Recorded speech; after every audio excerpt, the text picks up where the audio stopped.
এটা 20 নম্বর অঙ্কে। তো এই 20 নম্বর অঙ্কে কিছু ভ্যানচিত্র আঁকতে বলছে। তো এই ভ্যানচিত্র কিন্তু তিনটা আলাদা আলাদা না, এই তিনটা কিন্তু একটাই, তিনটা সূত্র যেন একসঙ্গে পালন করে। এটা খুবই একটা অ্যাডভান্স লেভেলের ভ্যানচিত্র।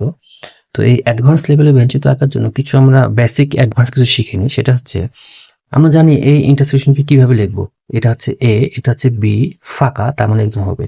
কিন্তু এটা একটা ভ্যানচিত্র নর্মাল আমরা জানি। আর যদি এরকম হইতো তাহলে আমরা জানি যে এ ইন্টারসেকশন বি এর মধ্যে কিছু একটা আছে, হয়তো 1 2 3 কিছু একটা আছে, এটার মধ্যে ফাঁকা কিছু নাই এরকম।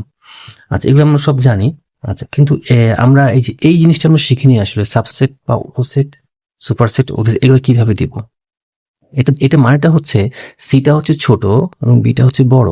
তো এই ছোট বড় এবং এটা কোনো মানও দেওয়া নেই, 1 2 3 কিছু দেওয়া নেই। সেক্ষেত্রে আমরা কি করবো? সেক্ষেত্রে আমরা যেটা করবো, ছোটটা লিখবো ভিতরে আর বড়টাকে লিখবো উপরে।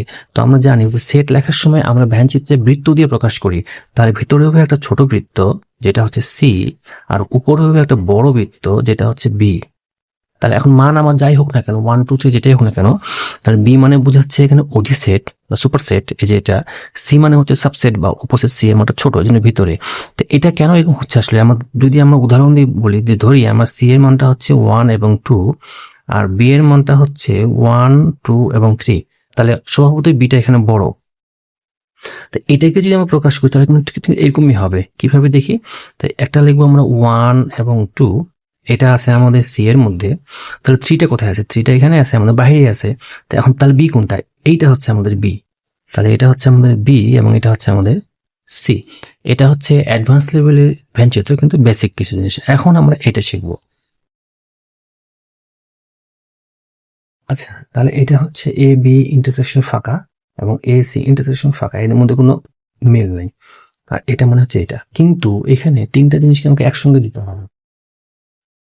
তাহলে এই তিনটা জিনিসকে আমরা একসঙ্গে কিভাবে প্রকাশ করবো? তাহলে আগে দেখি যে এর কিন্তু কারোর সঙ্গে কোনো সম্পর্ক নেই। তাহলে এ হচ্ছে একটা সম্পূর্ণ আলাদা একটা জিনিস।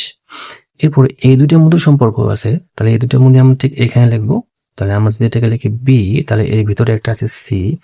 এখন আমরা যদি এটাকে ইউ দিয়ে মুড়াই দিই, তাহলে কিন্তু আমাদের হয়ে গেল আসলে এটা এ। এর সঙ্গে বি এর কোনো সম্পর্ক নাই, এর সঙ্গে সি এর কোনো সম্পর্ক নাই, কিন্তু বি সি এর মধ্যে সম্পর্ক আছে। এই যে বি সি এর মধ্যে সম্পর্ক, কি সম্পর্ক? এটা হচ্ছে উপসেট এবং এটা হচ্ছে অধিসেট। এটি হচ্ছে এখানকার ভ্যানচিত্র।